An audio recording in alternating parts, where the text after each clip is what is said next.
നമസ്കാരം. Raf talk ഫുട്ബോളിലേക്ക് എവർക്കും സ്വാഗതം. ആര് വന്നാലും പ്രശ്നമില്ല.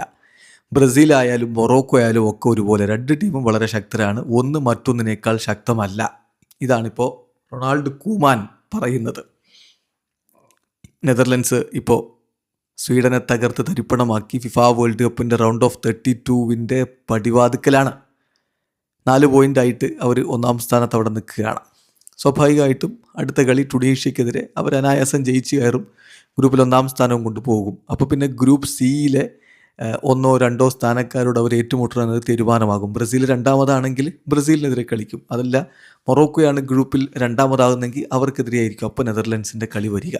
അപ്പോൾ അതാണ് ഈ കളിക്ക് ശേഷം സ്വീഡനെ തകർത്തതിന് ശേഷം നെതർലൻഡ്സിൻ്റെ കോച്ച് റൊണാൾഡ് കൂമാനോട് ചോദ്യം വരുന്നത്, എന്താകും, ആരെയാണ് നിങ്ങൾക്ക് കിട്ടേണ്ടത്, ബ്രസീലാണോ മൊറോക്കോയാണോ നിങ്ങൾ പ്രതീക്ഷിക്കുന്നത്? അദ്ദേഹത്തിൻ്റെ മറുപടി, അദ്ദേഹം പറയുന്നു, രണ്ട് ടീമും മികച്ച ടീമാണ്. ഒരു ടീം മറ്റൊന്നിനേക്കാൾ ശക്തമാണ് എന്നെനിക്ക് തോന്നുന്നില്ല. രണ്ടും ഒരുപോലെയാണ്. ആരായാലും ഞങ്ങൾ ഒരുപോലെ തന്നെയാണ് നേരിടുക. ഞങ്ങളിപ്പോൾ ഫോക്കസ് ചെയ്ത് ഞങ്ങളുടെ അടുത്ത മത്സരം വിജയിക്കുക എന്നുള്ളതാണ്. അങ്ങനെ ഗ്രൂപ്പിൽ 1-ാം സ്ഥാനം സെക്യൂർ ചെയ്യണം. ദെൻ ഞങ്ങളുടെ ഓപ്പണൻ്റ് ആരാവട്ടെ ഞങ്ങളത് വെയിറ്റ് ചെയ്യുകയാണ് എന്നാണ് അദ്ദേഹം പറയുന്നത്.